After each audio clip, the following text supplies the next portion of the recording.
पास नहीं हो तो कार्रवाई नहीं, कार्रवाई नहीं होगी, उसमें रास्ता होता है, वो पेपर फॉर्मेलिटी पूरी की जा सकती है। लेकिन ये कौन सा तुगलकी फरमान है कि भैया 38 भवन ढा दिए जाएंगे? ये सरासर तानाशाही है, जिसके खिलाफ यूनिवर्सिटी के लिए आखिरी दम तक लड़ा जाएगा। ये सवाल पूरे देश के भविष्य का है, पूरे भारत का है, हर उस व्यक्ति का है। हर घर में छात्र हैं। एक आंदोलन दिल्ली में चल रहा है छात्रों का, पूरे देश के लोग उस आंदोलन को सपोर्ट कर रहे हैं। तो मैं आपके चैनल के माध्यम से पूरे देश की जनता से एक अपील करता हूं कि इस इदारे को बचा लीजिए। अगर ये यूनिवर्सिटी गिरती है तो फिर भविष्य में कोई आजम खान, कोई सर सैयद अहमद खान, कोई मदन मालविया ऐसा इदारा नहीं बनाएगा। अरे राजनीति मतभेद हो सकते हैं, राजनीति विरोधियां हो सकती हैं, सारी चीजें हो सकती हैं, लेकिन इस शिक्षा के मंदिर को तोड़ने का काम नहीं किया जाए। योगी जी नया बना देंगे, और बढ़िया बना देंगे। नहीं, कहाँ बनाया योगी जी ने? इससे पहले कहीं बनाया तो वो बताइए। अरे लाखों स्कूल बंद कर दिए गए।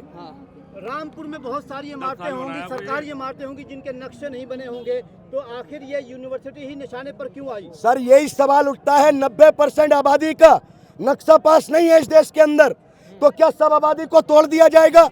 अरे ये यूनिवर्सिटी, यहाँ से डॉक्टर, इंजीनियर, तमाम वो लोग निकलेंगे जो भारत का भविष्य बनाने का काम करेंगे। ऐसे भविष्य को बर्बाद ना किया जाए। ये एक शिक्षा का मंदिर है। वो कहते हैं कि ना तेरा है ना मेरा है, ये हिंदुस्तान सबका है, और अगर नहीं समझी गई बात तो नुकसान सबका है। जो आज साहिबे मसनद हैं वो कल नहीं होंगे। किराएदार है, कोई जाति मकान थोड़ी है। और सभी छात्रों का, किसानों का, मजदूरों का खून शामिल है यहाँ की मिट्टी में। किसी एक के बाप की जागीर हिंदुस्तान थोड़ी है। बुलडोजर की कार्रवाई से रोक पाएंगे? नहीं, अगर कार्रवाई नहीं होगी, पूरा देश की जनता इस शिक्षा के मंदिर को बचाने में लगी है। अगर बुलडोजर की कार्रवाई होगी तो सबसे पहले बुलडोजर हमारे सीनों से होकर गुजरेगा। अगर इस यूनिवर्सिटी के साथ साथ हमारी भी कब्रें प्रशासन को खोदनी पड़ेंगी। इस यूनिवर्सिटी के लिए अगर पसीना बहाना पड़ा, पसीना बहाएंगे, खून बहाना पड़ा, खून बहाएंगे, लाठियां खानी पड़ी, लाठियां खाएंगे। इस यूनिवर्सिटी को नहीं तोड़ने देंगे। लेकिन जिस सरकार का नारा ही है बेटी बचाओ बेटी पढ़ाओ, तो बेटियों के स्कूल को कैसे तोड़ेगी? सर, अभी आपने ग्राउंड रिपोर्टिंग की है, बेटियां बैठी है ना, ये इस देश की बेटी है। इन बेटियों के पढ़ने का अधिकार कौन छीनने का काम कर रहा है? एक तरफ नारा है बेटी बचाओ बेटी पढ़ाओ, क्या ये देश की बेटियां नहीं है?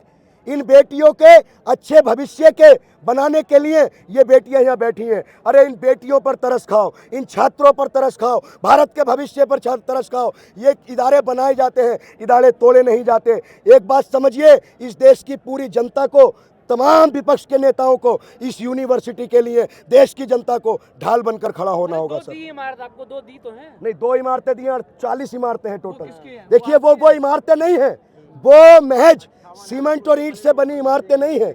बच्चों के सपने हैं, बच्चों का भविष्य है, लोगों की उम्मीदें हैं, लोगों का विश्वास है, लोगों के सपने हैं। तो इन सपनों को हम न टूटने देंगे, न इस यूनिवर्सिटी को टूटने देंगे।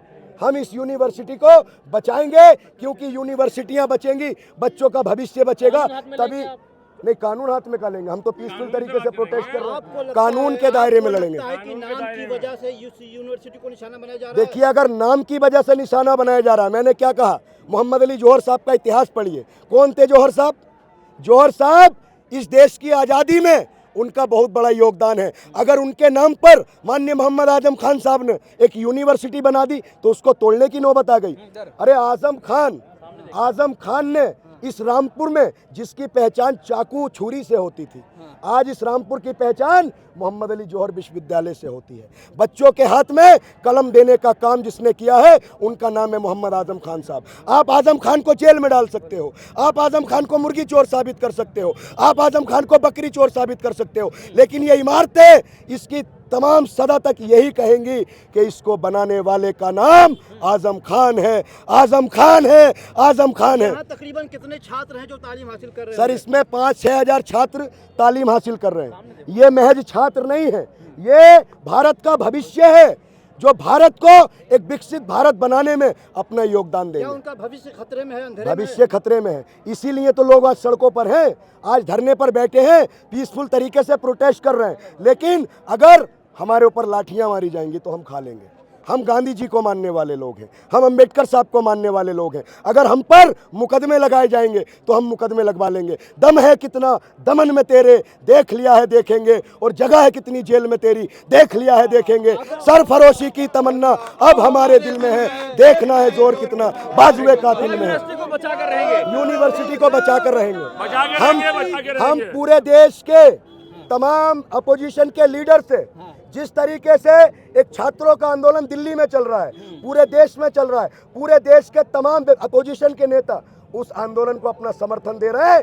मैं उन नेताओं से, अखिलेश यादव जी से, राहुल गांधी जी से एक आग्रह करता हूं, और तमाम देश के छात्रों से और जनता से, कि इस यूनिवर्सिटी के लिए ढाल बन जाओ। इस यूनिवर्सिटी को टूटने मत देना। ये भारत का भविष्य तय करेगी, ये भारत की दिशा तय करेगी। निर्माण के साथ कौन खड़ा होगा? नहीं, अवैध निर्माण कौन सा अवैध निर्माण है?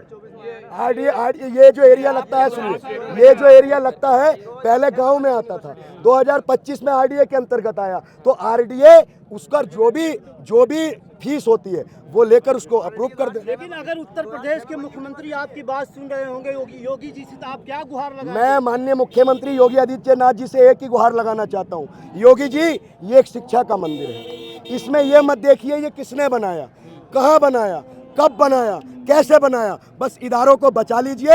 हम माननीय मुख्यमंत्री जी से यही मांग करते हैं कि यहाँ बच्चों का भविष्य है, और इस बच्चों के भविष्य को कुचलने का काम नहीं किया जाना चाहिए। ये यूनिवर्सिटी एक तारीखी यूनिवर्सिटी है। ये आज़ादी के जो दीवाने थे मोहम्मद अली जौहर साहब, उनके नाम पर बनी है। अगर इस यूनिवर्सिटी पर बुलडोजर चलता है तो ये बुलडोजर मौलाना मोहम्मद अली जौहर की जो आज़ादी में उनका योगदान है, उस आज़ादी की सोच पर बुलडोजर चलेगा सर।